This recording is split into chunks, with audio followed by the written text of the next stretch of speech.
წელიწადში ერთხელ ნიუ-იორკის მეტროპოლიტენის მუზეუმის კიბეები მსოფლიოში ყველაზე განხილვად პოდიუმად იქცევა. და ინტერნეტი თითქოს ამ ექსკლუზიურ ღონისძიების თაობაზე ორად იყოფა. ერთ მხარეს გვაქვს სკეპტიკები, რომლებიც თითქოს რაღაც ზედაპირულ და აბსურდულ ღონისძიებად მიიჩნევენ ამ ყველაფერს და მეორე მხარეს გვყავს ფეშენ გურუები, მოდის ინდუსტრიის მიმდევრები, ფანები, რომლებიც მართლა ხელოვნების ამ ზეიმში ძალიან დიდ ხიბლს ხედავენ.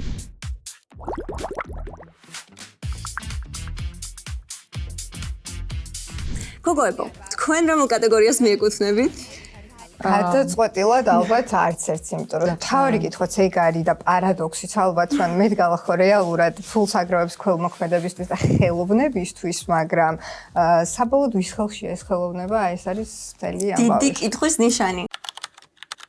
რეალურად იდეა რაც არის და წლების განმავლობაში რაც ატარებს, ზუსტად ეგ არის, რომ დაეხმაროს ხელოვნებას, განავითაროს ხელოვნება, მაგრამ თავი ამბავი არის ის თუ ვინ მართავს ამ ყველაფერს და ანავინტურის წინააღმდეგ არის ხოლმე ძირითადად აგორებული ამბები. 90-იან წლებში იყო, როცა ვინტური ჩაუდგა უკვე სათავეში აი ამ მეტგალას ორგანიზებას და მან უკვე დააწესა თავისი წესები, ასე ვთქვათ, კომერციულიც გახადა. და კი, უფრო სხვა მასშტაბებზე გაიყვანა რეალურად ეს ღონისძიება. ანუ ის ახლა ჩემთვის მაგალითად არის პლატფორმა დიზაინერებისთვის, რომ რაღაცნაირად თავისი კრეატიული და თავისი აი ეს უფრო ხელოვნებისკენ მიმართული ნამუშევრები წარმოაჩინონ. და ანუ ასევე ემსახურება რა თქმა უნდა აი ამ სელებრიტი კულტურასაც. ხო, აი ეგ უნდა მეთქვან, რომ სელებრიტები თითქოს იქცევენ ყურადღებას დიზაინერებისგან, იმიტომ რომ ჩვენ ახლა ამას რო ვუყურებთ, მე აზრზე არა ვარ ვის რა აცვია, მე მარტო ვიცი რომ ვიღაცა კარგად გამოიყურება, ვიღაცა სულ გამოიყურება, ან თემას უხდება, თემას არ უხდება. ასე ვთქვათ, ცნობილი მსახიობები არიან, ვინც აი ბოლო წლებში ვთქვათ ყველაზე აქტიურად ჩანდნენ რაღაცა ხელოვნების სხვადასხვა დარგში, ეს იქნებოდა მოდელები, მომღერლები, მაგრამ ამბობენ რომ ამ სიას ანავინტური ადგენს, მიუხედავად იმისა, რომ ბოგის მთავარი რედაქტორი არ არის, თავი თავმჯდომარე კვლავ ანავინტურია და ამბობენ რომ სიაც მისი გემოვნებით დგებაო, მაგრამ მთელი ამბავი ის არის, რომ ძალიან ბევრი სელებრიტი აკრიტიკებს მეტგალას. ისიც მსმენია რომ ანამ რამდენიმე მოწვევა უკან წაიღო, იმიტომ რომ ვიღაცამ რაღაცა თქვა რაც არ მოეწონა. ხო, მართლა გითხრათ, ახლა მეორე კუთხითაც რო შევხედოთ, ჩემი დაორგანიზებული რაღაცა ღონისძიება და ამ ღონისძიებაზე ვიწევ იმ ადამიანს, ვისაც სურვილი აქვს, რომ ამ ყველაფრის ნაწილი იყოს და ამ შემთხვევაში თუ ვიგებ მის აზრს, რომ ძალიან სკეპტიკურად არის განწყობილი, მაშინ აღარ დაუძალებ. რატომ დაბადების დღეზე მოვიდა სტუმარი და რომ ითხრას რომ რა ბანძი დაბადების დღე იყო, და საინტერესო იყო სხვათა შორის ტრევანდელი თემატიკა და მე პირადად ველოდი რომ გაცილებით უფრო საინტერესო კოსტიუმები იქნებოდა წარმოდგენილი, ვიდრე ვნახეთ. გაცილებით უფრო შინაარსიანი შეიძლება იყოს, გაცილებით უფრო საინტერესო, მაგალითად ბოგის პირდაპირ ეთერის ჟურნალისტი არის ეს გოგო, რომელიც ერთ-ერთი ძალიან გამორჩეული იყო ნამდვილად და მე მგონი რომ ყველაზე სწორად აი ამ ადამიანმა გაიგო ეს ესთეტიკა. ხო, კადრებიც რო აჩვენეს, აი თითქოს ეს არის ტილო და აი ამ ტილოზე არის ზეთის სახებავებით შესრულებული ნამუშევარი და ფაქტობრივად მისი სხეული გადაიქცა აი ამ ხელოვნების ხანჯად ხო და ვან გოგზე აბობდნენ რომ ვან გოგის კაბას ხატავდნენ 40 საათი და რამდენიმე დღე დაჭირდა რომ გამშრალიყო და მე უკვე მას მოერგო ეს ყველაფერი სხეულზე. ხო, რეალურად მგონია რომ ზოგი უფრო რაღაცა ფრთხილი მიმართულებით წავიდა რომ აი ძალიან სარისკო ასე ვთქვათ ბუქი არ შეერჩია და აი ხა მაგალითად ეგეთი იყო ჰეილი ბიდენი. რომელიც ძალიან ლამაზად გამოიყურებოდა. ლუდის სტილი, ოქროსფრის და ლურჯის კომბინაცია, ანუ თუმცა ხო ეს იყო რაღაცა მისი ფრთხილი ნაბიჯი, რომ აი რაღაცა შუალედი დაიჭირა. ზუსტად ესე იყო, მე მგონი მარგო რობიც. მარგო რობი, რომლის კაბას 174 საათი ქმნიდნენ, შანელმა შეუკერა მას კაბა შანელის მოდის სახლმა და სიმართლე რომ გითხრათ, ცუდად არ გამოიყურებოდა უბრალოდ იმდენად კარგად ეცვა ახლახანს გამოსულ ფილმის პრემიერებზე, ქარიშხლიან უღელტეხილს გულისხმობს ჩაცმულობა და ლუქები მართლა განსაკუთრებული იყო და ფიქრობდი რომ რაღაც განსაკუთრებულს შემოგთავაზებდა, მაგრამ რატომღაც აირჩია რომ უფრო ისეთი ყოფილიყო. და სელებრიტი ირჩევს, თქვა დიზაინერს თუ დიზაინერი ირჩევს სელებრიტს? დიზაინერი ირჩევს, როგორც ვიცი, დიზაინერები ყიდულობენ მაგიდას და მე ირჩევ. მქონდა რომ როგორ ხდებოდა ეს ამბავი. ეხლა მაგალითად კიმ კარდაშიანს შეუძლია თვითონ აირჩიოს, ვინ იქნება მისი დიზაინერი და ვის ასე ვთქვათ ნაშრომს მოირგებს, მაგრამ ზოგი არის, ვინც პირიქით ხდება მაგალითად და მოდის სახლი უკავშირდება, ვთქვათ კონკრეტულ successful celebrities, ვინც უნდა რომ მისი ამბასადორი და ასე ვთქვათ, წარმომადგენელი იყოს ამ Met Gala-ზე. ერთადად მაინც ალბათ უფრო გავლენიანი სელებრიტები ირჩევენ თავად მოდის სახლებს და აი მოდელები რომლებიც საუბრობდით ისინი. ვინც აირჩია ბენიამისი, რომ მისი პარტნიორი ყოფილიყო გალაზე.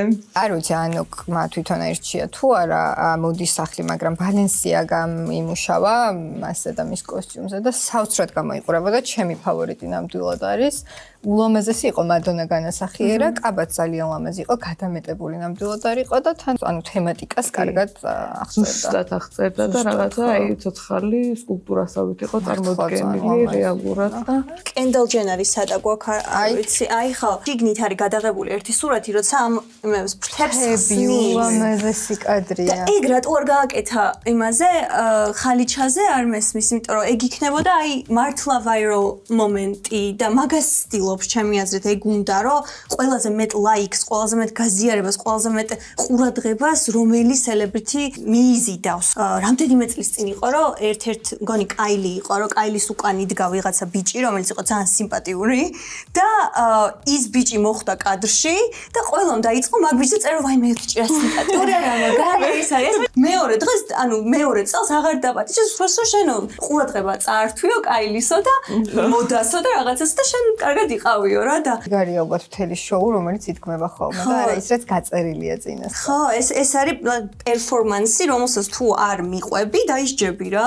რაცა იქ მართლა დიქტატურა არის. სხვადასხვა არ ვიცი დაისაჯა თუ არა ბლუაივი ბიონსეს და ჯეიზის ქალიშვილი რომელიც 14 წლის არის და რეალურად მას ეკრძალებოდა Met Gala-ზე მოსვლა, მაგრამ მაინც ასე შემოვიდა. თანათავმჯდომარე იყო ხო? თანათავმჯდომარე, ხო, co-chair, ხო. და შესაბამისად ახლა როცა თანათავმჯდომარე ხარ, შვილსაც წამოიყვა და შვილი რა ვიცი. არ ვიცი ხო იქ როგორც არის წესებში ყოველ შემთხვევაში ეგრე იყო გაწერილი, მაგრამ თან ის ათვალე ეკეთა და კადრები გავრცელდა მაქვს ნანახით ხოვდნენ რომ ის ათვალე მოიხსენი და ისე გადაგიღებთ ამ მწვანე ულამაზეს ხალიჩაზე, მაგრამ მაინც არ მოიხსნა მოკლედ რა თავისი პრინციპები და სტანდარტებიც აქვს უკვე Blue Ivy, რომელიც არაჩვეულებრივად ცეკვავს და ხანდახან მგონია რომ ცოტა დედამისსაც ჭრილობს ხოლმე კონცერტებზე. Blake Lively-ზე რა აზრის ხართ? ვიცი რამდენად ვთქვათ ხმაურება იმ თემატიკას რაც იყო Met Gala-ზე წარმოდგენილი უბრალოდ ხელოვნებას მე ვხედავ რა ვიცი. ხო, აი თითქოს რაღაცნაირად ძალიან პრინცესული ლამაზი დიდი კაბა არის. უშებად ჩემი აზრით ჩავთვლიდი, ნუ ჰაიდის, მადონა იყო და ის საოცრად თან ერთ ხუთი გოგო ყავდა გარშემო. 7 ადამიანი ყავდა, ვისაც ეს კაბა უბრალოდ მიქონდა. მესიჯი მსოფლიოსთვის რომ ის არის მოდის ნაწილიც და მანაც შექმნა გარკვეული ისტორია მოდაში. საოცრად მაგარ ფორმა შედის ხო შორს 69-ის მე მგონი, იმიტომ რომ მაშინ მახსოვს რომ დავსერჩე როგორც კი ვნახე ამ სცენაზე და რამდენი წლის არის მადონა და იმდენად მაგრად გამოიყურება.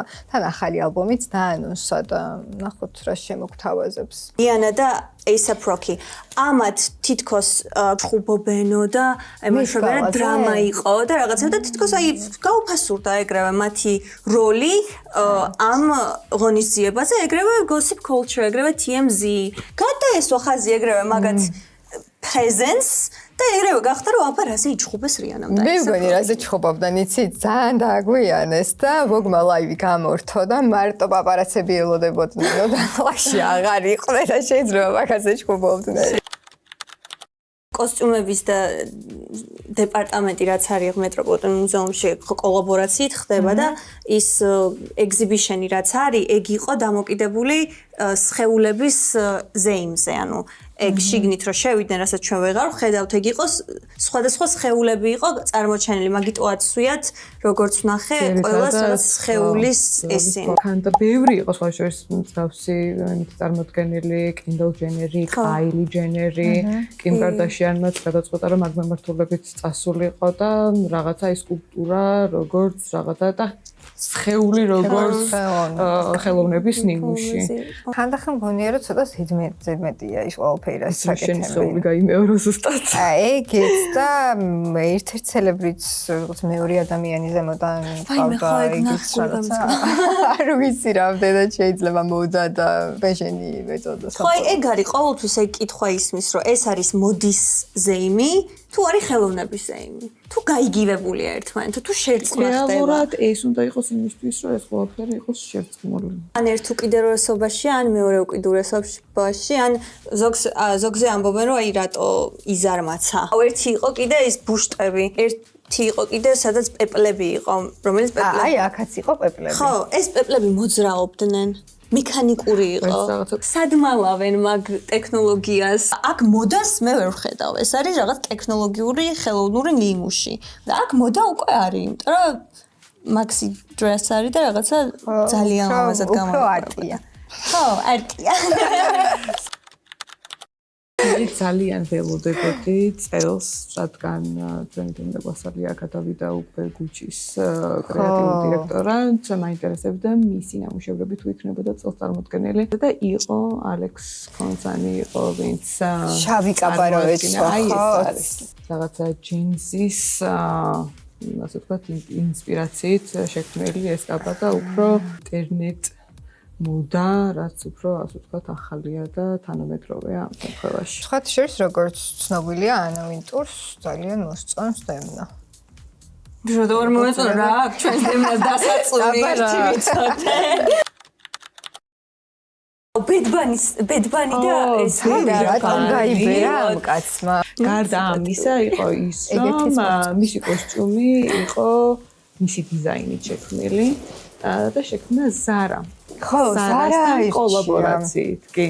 ანუ ზარა რაღაცნაირად არ არის ის ბრენდი, არც გეფი ხო არ არის ბედბანი. ვისაც თქვათ ველოდით მეტგალაზე რომ გამოჩნდებოდა. ზოგადად ბევრი სელებრიტი ირჩევს ხოლმე საშუალო კლასის ბრენდებს და ბუკინგების სასახლეშიც ბევრი ადამიანი ნამდვილად ირჩევს ხოლმე H&M-ს, Zara-ს და ასე შემდეგ. რა, საინტერესო არის ჩემი აზრით, იმიტომ რომ ცოტა უფრო განსხვავებული და საინტერესოა ჩემთვის. თან ხას უსვამს ხელმისაწვდომობას და ხას უსვამს იმას, რომ ზედმეტად სერიოზულად არ უყურებ შენ თავს მიუხედავად იმისა, რომ თქვათ აი დიდი ადამიანი ხარ, ელიტის წარმომადგენელი ხარ, შენს გინდა რომ თავი დაიმკვიდრო, ან პოზიციონირება გააკეთო შენი თავის, როგორც მე თქვენიანი ვარ რა. ზუსტად ერთი გოგონა იყო მოდელი სავარაუდოდ, ვინც წარმოდგენილი იყო ჯინსებში. შანელის მოდელი, გოგო. თან სხვა შორის შანელის haute couture ჩვენებაზეც ჯინსი მოირგო და მეტგალაზეც ჯინსით და ისეთი ზედით იყო წარმოდგენილი. სტეიტმენტია ნამდვილად რაღაცას ცდილობს.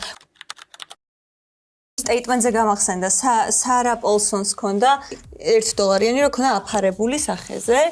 ეს იყო რაღაც პოლიტიკური სტეიტმენტი.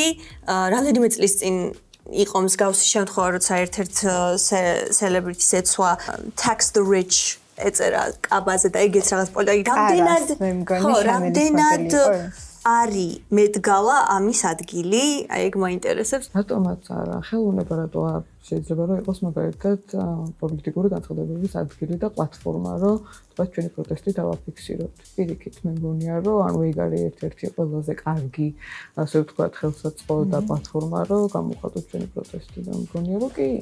თან მაშინ თუ ხელოვნებას არ ემსახურება, ისიცოდი რომ აი ეს სანამ იმდინარეობდა გარეთ იყო ანტიმეტგალა. ბევრი ესეთი აგრესიული ტექსტებიც წავიკითხე კომენტარებში, სადაც ბევრი კრიტიკოსი ყავდა თელამ. მაგრამ ეგეც არ არის გამოსავალი რა, ეს მაინც იქნება. რაც არ უნდა ვითომ ბოიკოტი გამოვუცხადოთ, რომ ეს არის მაგასაც შეუძლებელია. მე მგონია რომ ახლა ჯეფ ბეზოსის ამბავი უფრო იყო ეს გამოჩენა გააღიზიანა საზოგადოება. მან გააღიზიანა საზოგადოება და თან უფრო გამყარა ის ეჭვები, რომ აი როგორც თქვი კონდენასტის შეძენას აპირებს და შესაბამისად ლოგი კიდევ უფრო მეტად კომერციული გახდება, ვიდრე ახლა არის და მას ვისაც რეალურად მართლა უყვარს მოდა და ხელოვნება, მათთვის რა თქმა უნდა ეს არც თუ ისე კარგი სიახლე იქნება. მაგრამ აგრესია მაინც არ არის გამოსავალი, რავი.